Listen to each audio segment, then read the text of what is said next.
they're quite different when it comes to presentations, all right. But I just, as I said, I prefer Zoom. I make it 7 o'clock now, but we'll give it maybe another minute or two because there's not everybody that's booked in has arrived yet. Oh, grand job.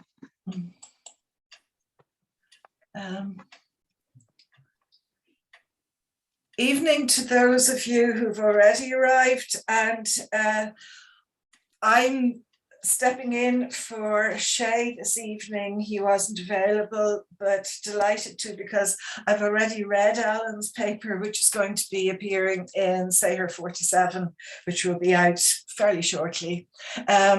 What I would ask you to do, as always, is if everybody could turn off their sound and preferably the video as well until the questions and answers at the end. And I don't know why, but Zoom seemed to have gotten rid of the Q&A button. So now we ask questions through the chat. And I thought I saw Shay Cody coming in there after saying that he wasn't going to be here. Anyway, so I'm delighted to introduce Dr. Alan McCarthy, who is virtually with us from Limerick, but who is an alumnus of UCC, where he is an adult and continuing education postdoctoral fellow. Alan has published fairly widely in very prestigious publishers, always very impressed by anybody who does the first book with Four Courts Press. And tonight he is going to talk about the wonderful Professor O'Reilly from UCC. And I'm going to, sorry, just one more person. And then Alan, if you can take over, please. I'm going to mute myself. And again, to remind everyone, if you could turn off your sound and your video while Alan is speaking. Thanks. Lovely. Thanks very much, Mary. And thanks to Kevin as well for the invitation.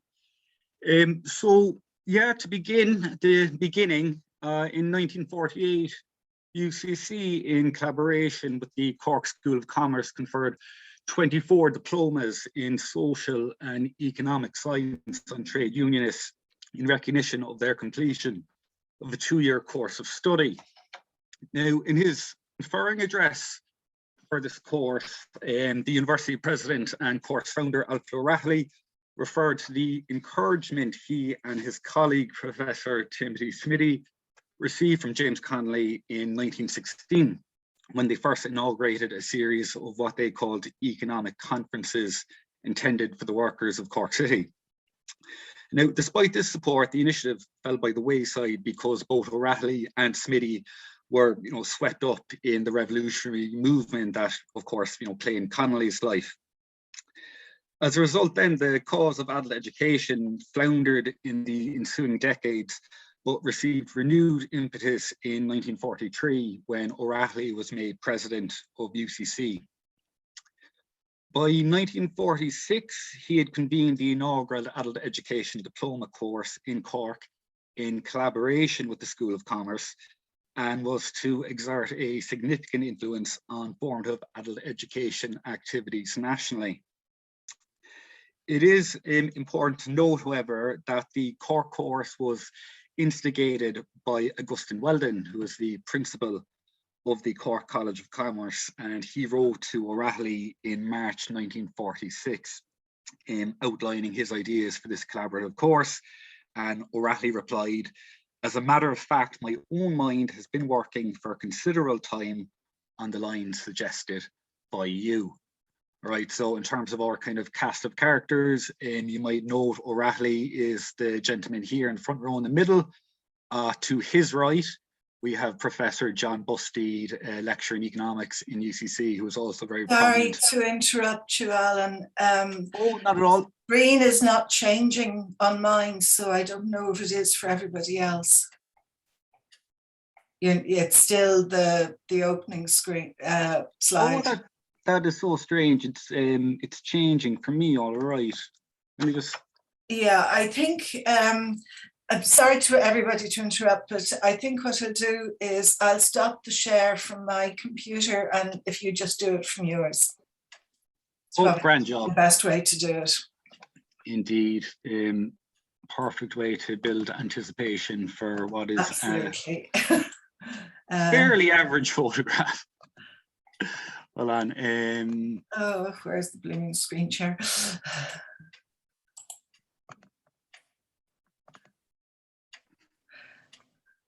Now, so there you are. You're back again. Follow me there, folks. There we are. Can everyone see that slide there? So perfect. All good in the hood. Yeah. Sorry about that, gang. So yeah, as I was saying, we have O'Reilly there in the middle, with a kind of bowler Hamburg hat of some sort. To his right is Bustede from UCC, and to Bustede's right is Padraig Parfrey, who was an instructor in the School of Commerce, who was ultimately seconded to UCC to help run the fledgling adult education courses. To O'Reilly's left then, we have Augustine Weldon, principal of the School of Commerce, and to his left we have Austin Goggin, who is the vice principal of the School of Commerce, and one of Austin's relatives, Brendan Goggin, was actually interviewed as part of research for this book. Some of you might know Brendan as the former registrar of CIT, so there's a couple of interesting connections there. So in terms of O'Reilly's development and outlook, he trained as a Jesuit but left before ordination. However, his deeply held religious beliefs heavily influenced his attitude towards adult education, which was guided by the papal cyclicals of Rerum Novarum of 1891 and Quadragesimo Anno of 1931. Now, this disposal of Catholic social teaching in the nascent adult education movement brought it into conflict with advocates of non-denominational workers' education, such as the Irish Trade Union Congress supported People's College, which was founded in Dublin in '48. O'Reilly's belligerent attitude towards this sectarian thinking was typified by comments he made at a UCC degree conferring ceremony, much to the dismay of the People's College Council. And O'Reilly said, "To use a term recently and erroneously invented in Dublin, we are the People's College." Now, for many of the same reasons that inspired O'Reilly to establish the Workers Course at UCC, so too did other groups in Ireland that arrived at this juncture in the 1940s. How these groups intended to introduce and conduct their varying schemes for adult education was to cause a considerable degree of dispute and debate and consternation, underlining the fact that the course in UCC did not emerge either in a vacuum or in isolation. As O'Reilly wrote in 1948, a terrific row is brewing. In the early decades of the 20th century, adult education initiatives were disjointed and often struggled to gather momentum. O'Reilly's 1916 conferences did receive support from the Cork United Trades and Labour Council, as well as Cork Corporation, which began making a substantial contribution of £150 towards the extension scheme. The open discussion format of the conferences mirrored that of the Workers' Educational Association in England, which provided a theoretical model and format for the conferences more generally, with James Connolly using the pages of his newspaper, The Workers' Republic, to advertise the lectures via extensive and detailed coverage of the series. Now, we infographic there of the different courses I'll be referring to and institutions in the talk. Can people see that? Yes, in anticipation. Yeah, I turned all the sound off so they couldn't tell you. Just I don't turn on the sound and jangle your chains if you're so inclined. But yeah, so UCC is the first course set up in 1946. On its heels then we have the People's College formed in 48, and UCD then is I suppose officially convened in 48, but they don't introduce students until I think January 49. And then later we have the Catholic Workers College and the Dublin Institute of Catholic Sociology. later Dublin Institute of Adult Education. So workers' education and lifelong learning, which is the phrase more commonly used now in adult and continuing education environments, remain marginalised in the ensuing decades apart from sporadic public lectures and study circles. In 1945, a report to the Irish Trade Union Congress and the Labour Party to encourage them to provide a university level programme of evening lectures for workers. That September, the general chapter of the Society of Jesus in Rome decided that Jesuits should become more involved in adult education also. With active members in North America and the UK who established labour colleges like Later College in 1922, the Irish provincial, Father Thomas Byrne, appointed a committee of 3 priests to implement the Society's proposals. Among the committee members was Father Edward J. Coyne, Professor of Moral Theology and a lecturer in sociology in Milltown Park, the Jesuit Institute in Dublin. Now, O'Reilly was to be to the fore in both promoting and opposing different initiatives, limiting to an extent the potential for cross-pollination, owing primarily to differences regarding the teaching of a distinctly Catholic sociology. So as we will see, O'Reilly was happy to support and nurture extramural activities at UCD and at the Jesuit-run Catholic Workers College, but this support was not universal. So one organisation which drew O'Reilly's ire in particular was the ITUC supported People's College. So this was to be conducted on Workers' Educational Association lines. The organisation's General Secretary, Ernest Green, came to Ireland to help it gain a foothold, while the Irish Workers' Educational Association was considered as a title for the college for a brief period. So within the context of prevailing Catholic action and integralism, this guaranteed an inauspicious start for the secular institution. The People's College was attacked by the Standard, or Catholic Standard, of which O'Reilly was a prominent director. The paper arguing that Irish people were inimical to the doctrines of Karl Marx and Marxism owing to their Catholic faith. Nevertheless, the People's College received the official sanction of both the Irish Trade Union Congress and the International Federation of Workers' Education Associations, while academics from both UCD and Trinity College attended its inaugural meeting.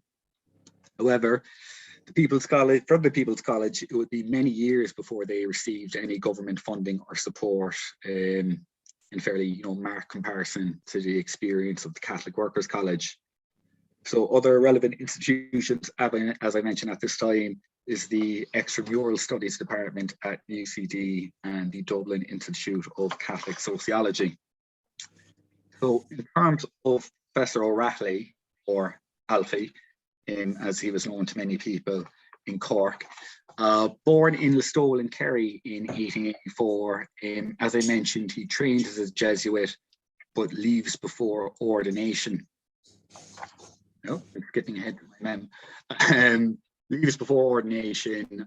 He joined the staff of UCC in 1914 and essentially cast a fairly long shadow over both the university and the city of Cork over the next 40 years. And you can see some of his kind of notable achievements there. I was giving a kind of version of this talk for the MA in Local History course in UCC a while back, and I had tempted to play the Imperial March from Star Wars when O'Reilly appears like that, just because I think it's a great picture, but didn't think it was appropriate for this forum. So while the WEA, the Workers' Educational Association, attempted to expand in Ireland, O'Reilly also set his sights further afield. In 1947, he successfully convinced Cardinal Bernard Griffin to set up a workers' education course using the UCC model in Westminster, arguing that it was less expensive than sending prospective students to the Oxford Catholic Workers College, which O'Reilly himself had visited on a fact-finding mission. O'Reilly spoke at an NUI club meeting in London, encouraging those in attendance to establish workers' courses. Although favourably received, courses were not ultimately formed, although encouragingly a preliminary committee had been created. O'Reilly had earlier looked to the WEA in Britain in 1916, but he ultimately moved away from it. Consequently, anti-communism led the Westminster Archdiocese to propose adult education courses along the lines used at UCC, while the ITUC drew inspiration from the Contemporary Workers' Education Association in setting up its own courses in Dublin. Micheál Marcoux argues that the Irish Trade Union Congress was orientated more towards the British trade union movement and expressed an aversion at the time to the inclusion of Catholic teaching in workers' courses. As such, the binational development of these courses simultaneously stresses they developed along ideological rather than nationalistic lines. Paradoxically then, O'Reilly believed that the Workers' Education Association methods would be unsuccessful in Ireland due to the uniqueness of the Irish character, by which was heavily implied and often explicitly stated he meant the average Irish person's Catholic faith. As such, he predetermined the failure of the Workers' Education Association approach in Ireland owing to nationality, while encouraging the exportation of his own distinctly Irish approach. So his opposition was insistent, and he made reference to crypto-communists at a discussion proposing a diploma course in Waterford in 1948, claiming, and I quote, "We must make up our minds for or against communistic totalitarianism and secularist materialism. Issues such as private property, the family, the functions of the state cannot be shirked. Our constitution is not neutral, nor do we profess to be neutral. There is a grave danger lest a determined metropolitan minority should mislead our workers with a scheme of undefined education, which may be used as a vehicle for alien propaganda." Okay, so O'Reilly, generally referred to as this larger than life figure, but created an enormous amount of enemies over the course of his various careers. There was a joke that my good friend John Borgnovo told me before that if O'Reilly had been murdered during his presidency, every member of staff at UCC would have been a suspect. All right, so undoubtedly, a brilliant academic, but very much prone to these, clashes of personality. So having set up centres in Limerick and Waterford while simultaneously launching Cork's second workers' diploma course in 1948, O'Reilly was anxious to see similar work attempted in Dublin, a concern exacerbated dramatically by the establishment of the non-denominational People's College. O'Reilly claimed self-defensively that, quote, "the communists and their fellow travellers have started attacks on me." Similarly, a long-standing narrative within adult education at UCC was the opposition that the cause of university extension faced. This, however, appears to have been an invention of O'Reilly's. In 1949, O'Reilly claimed that Bertram Windle, who's the other pugilist in the mem here, as president of the university, said that he did not want, quote, "tramps on campus," in reference to workers attending extension lectures in 1916. Windle's involvement with the Workers' Educational Association clearly showcases his willingness to engage with urban working men and women rather than bar their access to the university. Furthermore, these comments overlook the fact that Windle had been chairman of the University and Labour Committee and later the University Extension Committee at UCC. Furthermore, it became part of the adult education departmental folklore that O'Reilly overcame staunch opposition to introduce the first diploma course in 1946 and would have failed had it not been for the dramatic intervention of Professor John Bustede, his sole supporter at a meeting of UCC's governing body. One former organiser in the adult education department wrote that circa 1946, O'Reilly's proposals did not attract enthusiastic support within UCC, and that the initiative was looked upon as, quote, one of Alfie's fads.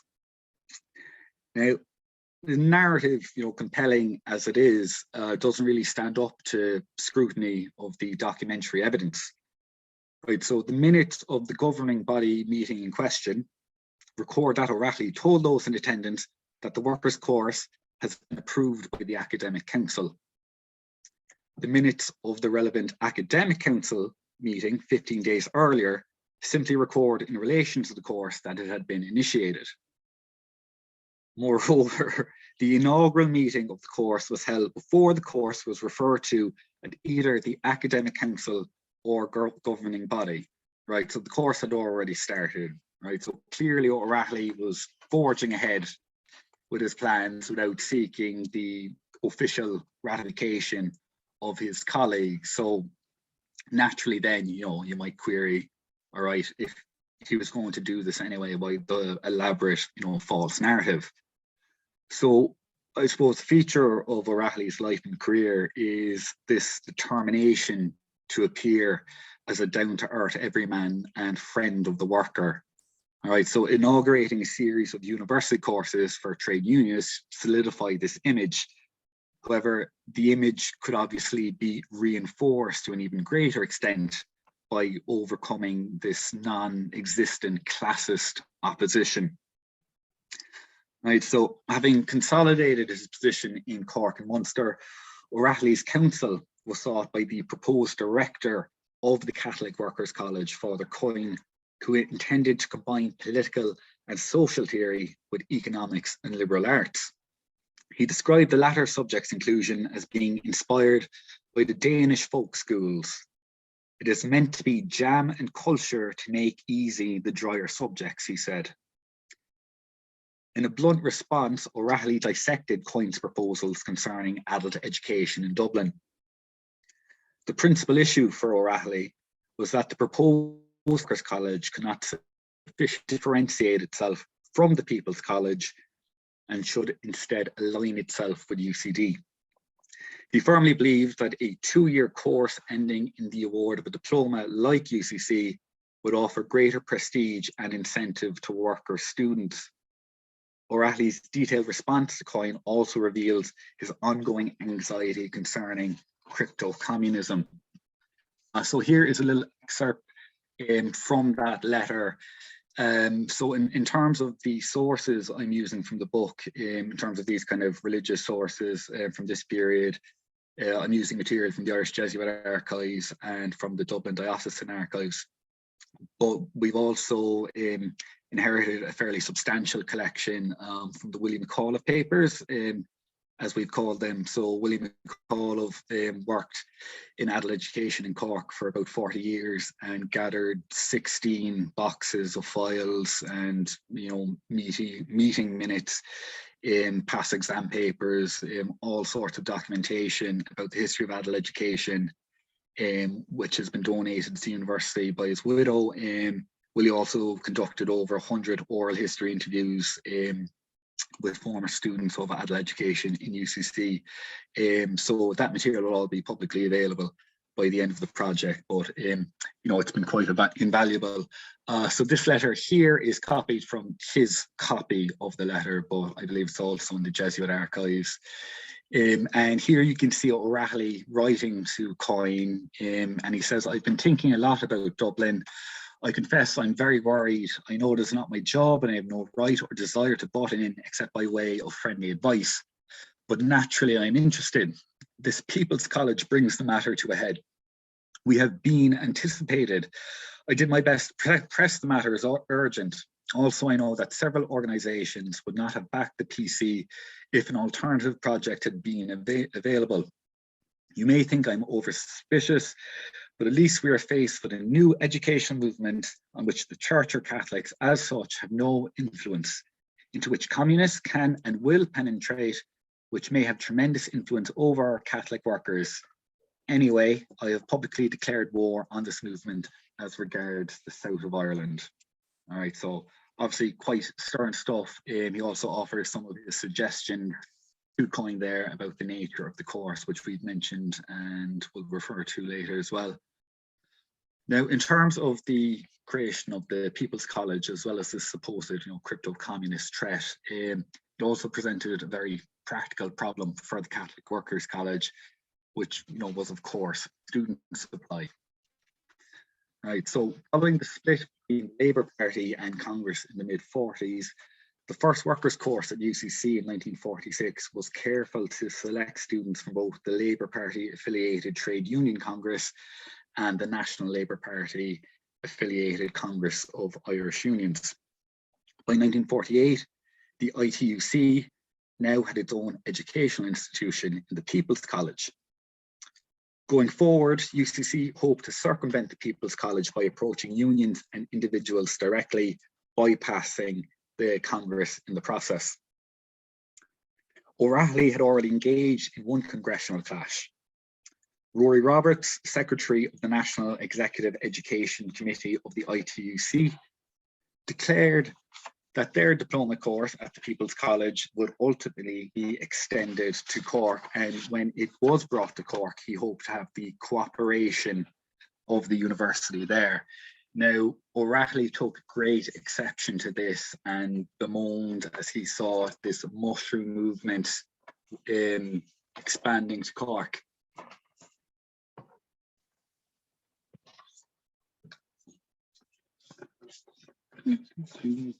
Bear with me one tick there, folks. I've managed to mix up my notes.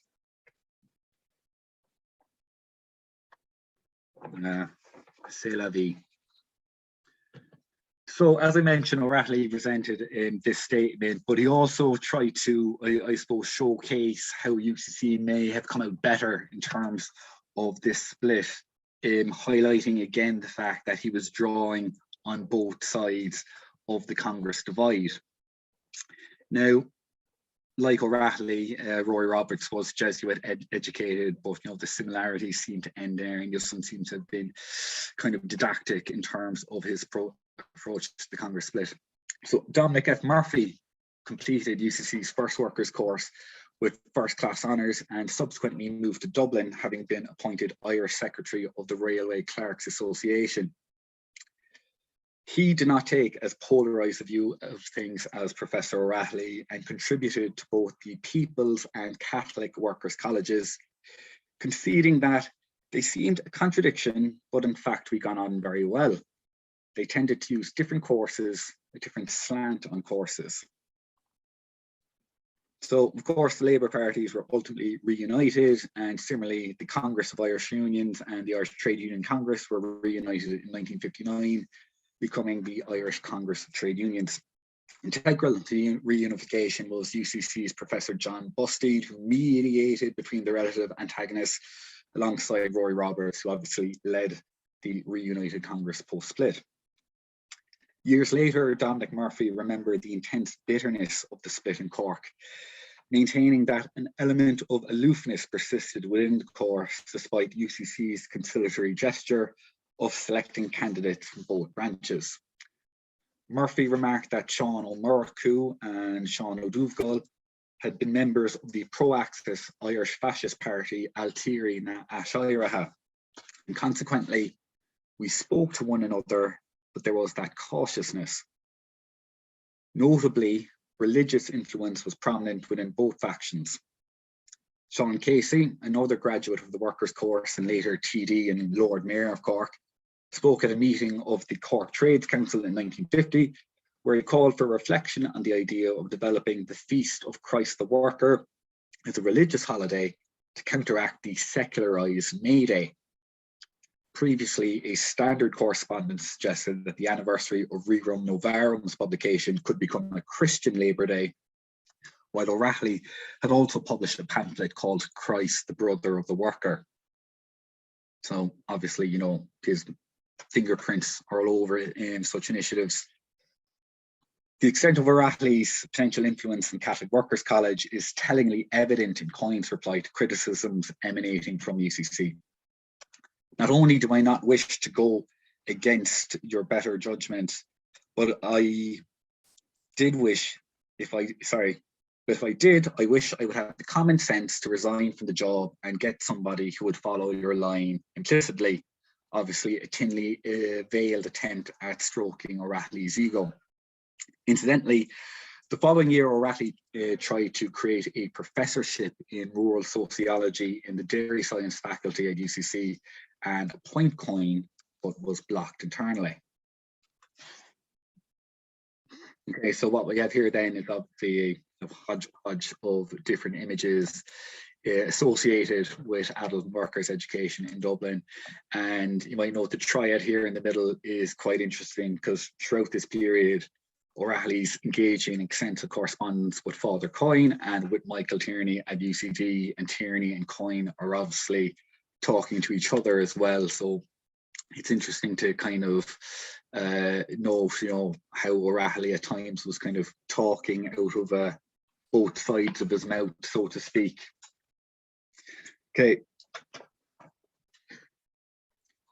Right, so having raised the issue of UCD starting their own extramural scheme in the past, O'Reilly now implored Tierney to do so again and appoint Father Coyne as Director of Studies. He stressed the importance of a successful course in Dublin, as well as offering the services of UCC's Adult Education Secretary, Padraig Parfrey. O'Reilly also employed the assistance of Minister for Education, General Richard Mulcahy, to bring further pressure to bear on Tierney. And what's really interesting here is that O'Reilly truly kind of discards, you know, discretion to the wind, because he's obviously quite rattled by the, you know, imminent inauguration of the People's College, and he spells out to Father Coyne in pretty, you know, like stark terms what he sees as, you know, the key components of setting up a course for workers during this period. And like, for me, like writing the book, that's been invaluable, because as you can see, you know, O'Reilly essentially sets up the course in UCC on his own. So there's a dearth of written evidence regarding how to go about creating one of these courses, whereas in the letters Coyne, you know, O'Reilly clearly lays out and kind of showcases his thinking at the time. So first and foremost, the sectarian nature of the courses was exemplified by O'Reilly's proclamation that, quote, "I am most emphatically of the opinion that it should be 100% Catholic, and I am utterly opposed to have anything whatever to do with anyone in Trinity College, Dublin." Concerning student selection, the UCC president tellingly offered the following advice: try 30 picked men, and then in brackets, ending with an exclamation point, no women at the start. Ultimately, O'Reilly proved successful in convincing Coyne and Tierney to collaborate, with Coyne now to serve as director of UCD's extramural courses. The new UCD courses dealt a blow to the People's College, as George O'Brien, a UCD lecturer who had taught on behalf of the ITUC, now had to disassociate himself from the People's College. O'Reilly believed that UCD's diploma course in economic and social science would be thus deliberately based on the UCC course, although expressed reservations about how they would ultimately teach sociology. O'Reilly was also of the opinion that course at the High School of Commerce in Rathmines aped what was happening in Cork. Concerning the Rathmines diploma, Padraig Parfrey perhaps provided greater insight into the nature of O'Reilly's sociological concerns when he lamented, "The headmaster of the High School of Commerce where the course has been given is a fine type of man and is deserving of credit for taking the initiative in imitating the Cork course in Dublin. Unfortunately, he's not a Catholic." While Coyne echoed the view of Cork's influence on Rathmines, O'Reilly may have been slightly heartened to learn that sociology was taught by Father James Kavanagh, a move facilitated by Archbishop McQuaid. While some lectures had been held under the Catholic Workers College banner in 1948, Coyne's UCD appointment meant that the initiative was temporarily put on the back burner. In 1950, premises were acquired in Ranelagh, with the CWC welcoming its first students in February 1951. And you can see the premises there, Sanford Lodge, in the bottom right of your screen. The photo was taken in the early 1980s. Excuse me. So with COIN focusing on UCD, the sizable task of getting the Catholic Workers College off the ground fell to Father Edmund Kent. Now, one explanation for the manner in which O'Reilly's role and influence was overlooked was the private nature of his interjections and suggestions. He explained to COIN that I will give every possible cooperation, advice and help. I do not wish my name to be publicly associated with the scheme or to obtain any kudos out of it. Any work I can do will be completely behind the scenes. Once Kent took charge, he continued to correspond with O'Reilly, who freely gave advice.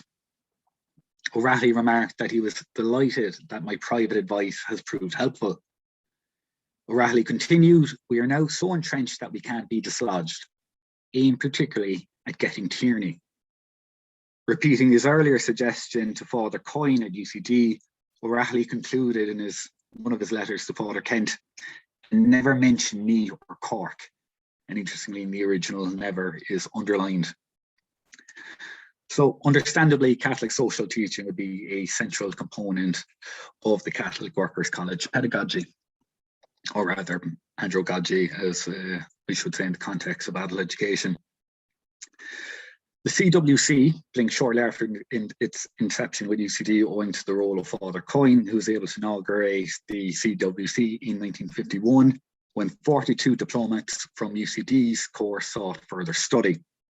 The same year, the Dublin Diocesan Social Studies Centre, later the Dublin Institute of Catholic Sociology and Institute of Adult Education, and now the Dublin Adult Learning Centre, set up courses along lines similar to UCC. O'Reilly himself organised a course for journalists to equip them with information about Catholic social principles, as well as speaking at the Institute of Catholic Sociology's first Social Study Week. Father James Kavanagh, the Institute's first direction, published his Manual of Social Ethics in 1954. So you can see the text here at the bottom of the screen, or the cover at least. And it's interesting because at the start of the book, Kavanagh provides a list of recommended reading. So obviously, you know, we don't necessarily what the classroom environment was like within these colleges, but we do know what the students were reading and what was recommended to them. So in Kavanagh's book, recommended reading for students of sociology includes Hilaire Belloc's The Servile State, Peter McKevitt's The Plan of Society, St. Thomas Aquinas, and O'Reilly's own Social Principles, alongside the presence of papal encyclicals.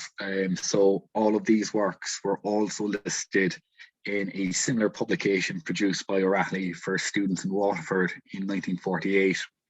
So these lists tend to be quite, you know, didactic and prescriptive. Earlier this afternoon, I sat in on Jeff Roberts' talk about his new book, Stalin's Library, and it's quite interesting that Stalin tended to read books by people he regarded as his enemies, such as Leon Trotsky.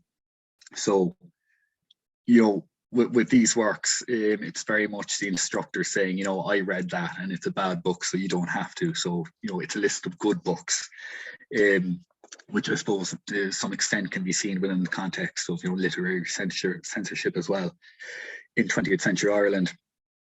So Father Kavanagh was ultimately replaced by Father Thomas Fehily as Dublin Institute of Catholic Sociology Director in October 1954, when Kavanagh went to Cambridge to undertake further studies, and subsequently was appointed as a lecturer at UCD, which I suppose kind of underlines the incestuous nature of the early years of workers and adult education at this time.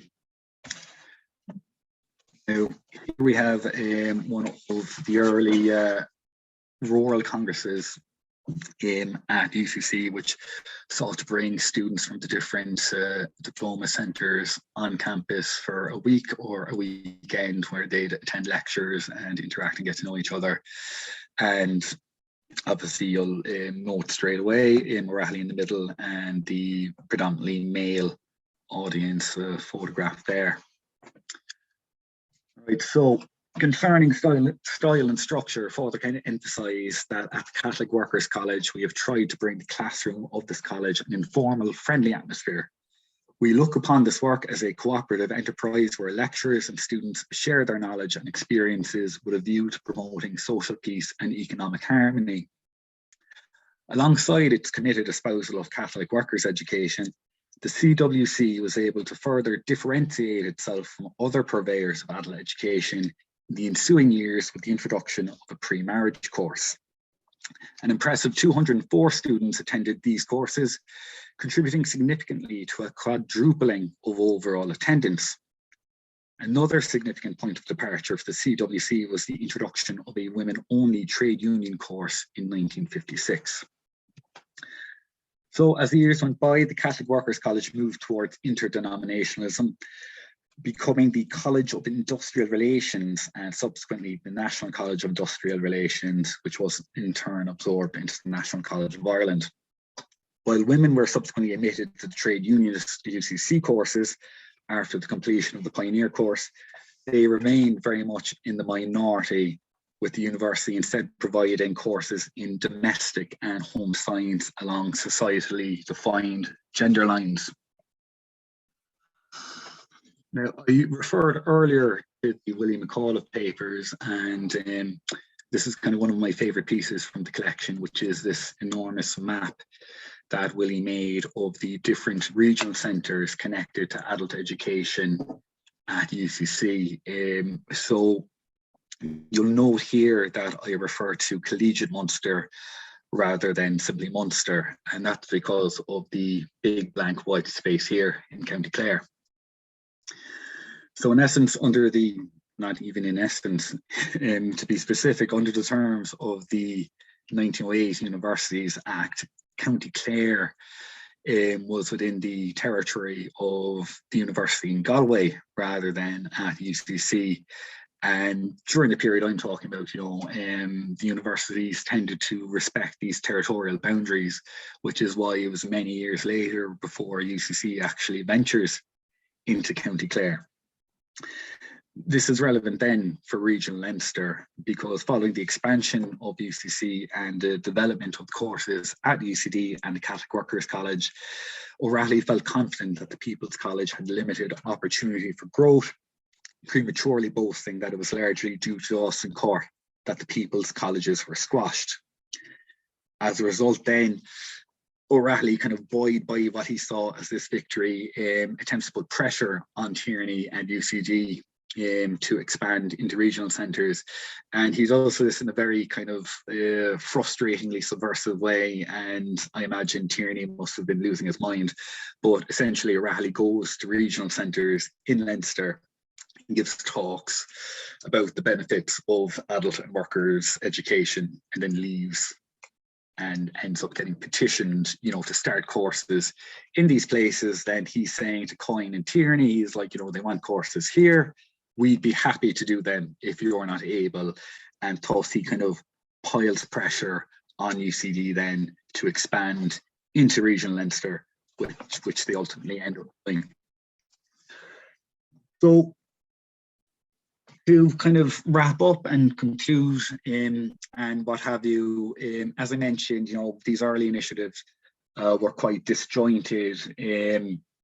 Eventually, adult education would receive more concerted attention in 1969 with the establishment of a committee to research and report on the area, ultimately producing the report Adult Education in Ireland in 1973, followed a decade later by lifelong learning. In 1970, AINTIS, the National Association for Adult Education and Lifelong Learning, was founded. The professionalisation of adult education in Ireland means that the discipline can now be approached from a host of different paradigmatic perspectives, such as second chance education, which is what the present day Dublin Institute of Catholic Sociology engages with, to continuing professional development, retraining, as you see in UCC and UCD, community organisation, cultural action, as in the People's College, and social action as well. However, its formative years in Ireland are distinctive for being highly sectarian and decentralised. That's with regard to adult and workers' education in general, developing as a result of the singular dedication and persistence of a handful of dynamic personalities. In the field of adult education, Paulo Freire's Pedagogy of the Oppressed is a landmark work inspired by Marxists and anti-imperialists, first published in 1968, with the Freirean model remaining relevant for adult education practitioners today. A Brazilian sociologist and Christian socialist, Freire's model challenges the traditional student-teacher relationship, arguing that the rigid nature of the student-educator dynamic needs to be transformed so that a pedagogy may be formed with, not for, the oppressed. He continues that educators must not rationalise their guilt through paternalistic treatment of the oppressed, all the while holding them fast in a position of dependence. Solidarity requires that one enter into the situation of those with whom one is solidary. The new structure would see student teachers and a teacher student learning from each other in a dynamic dialogue. This period of urban workers' education in Cork and Dublin appears to have been what Freire would call humanitarian rather than humanist when applying his model. Adult education at UCC, UCD, the Catholic Workers College and the Dublin Institute of Catholic Sociology was guided specifically by Catholic social teaching, while O'Reilly frequently reiterated his belief that the schemes were not intended to be a mass movement, but rather a mechanism for training leaders of the rank and file. Similarly, the People's College of the ITUC represented a faction of the disastrous split within the Irish Labour movement between rival congresses, while also intended as a training ground for propagandists. So going back to the title of the talk, the Real People's College, ultimately, during this specific period under concern, I would argue, in terms of the Real People's College, that these were in fact colleges, of the people without necessarily being for the people. Okay, that's all I have for this evening. Thanks very much for the invite and for your attention. If anyone has any questions, I'll try and answer them, or comments or whatever. All good. Okay, thank you so much, Alan. That was wonderful. Apologies, I think I went a bit over time. No, not really. We've still plenty of time for questions. Everybody, can you use the chat button as always if you want to ask a question of Alan? Could I just preempt you slightly? I know the period you're covering is not ended before, but in the 60s, 70s, and even up to the early 80s, it certainly seems that UCD sociology department was still very heavily influenced by Catholic social teaching. Have you looked at whether there was any transfer of personnel from Cork, that would have ended up with the UCD courses? I mean, that's all changed now, obviously, but at that stage, it was would have been within O'Reilly's way of doing things.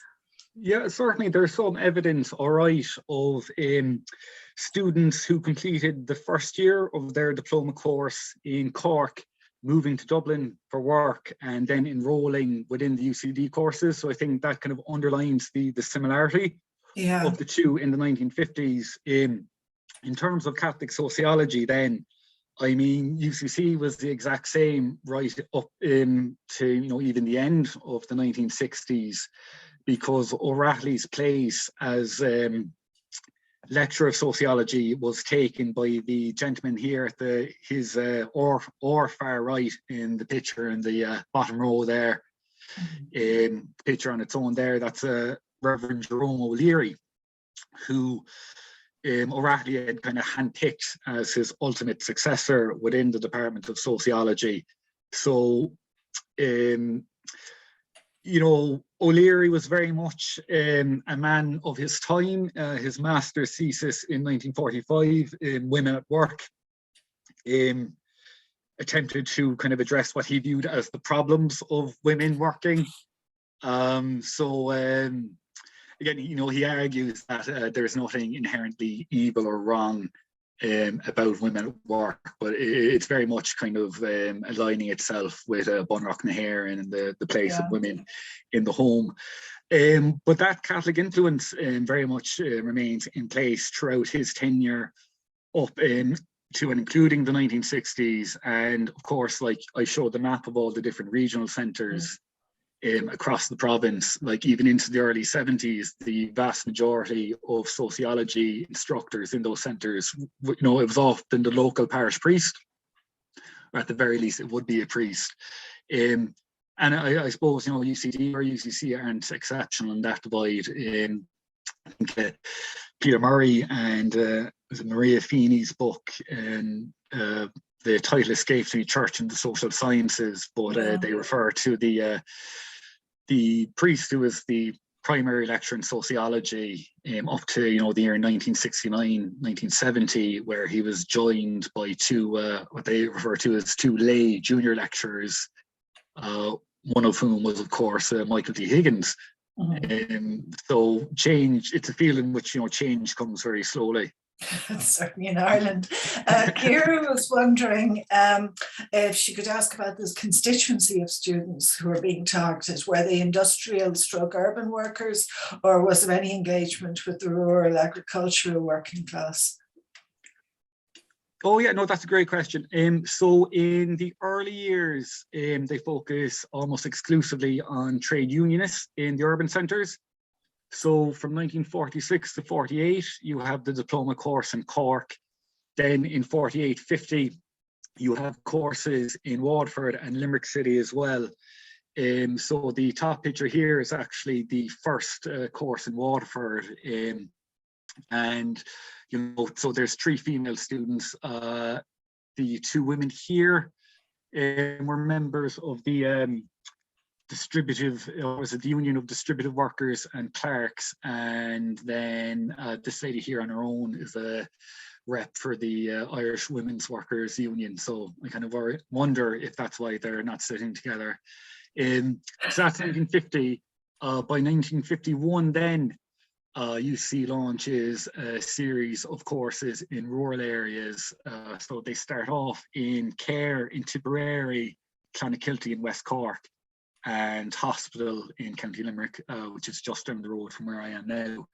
So the trade union or workers course was the diploma in social and economic science, and what's known as the farmers course then becomes the diploma in social and rural science.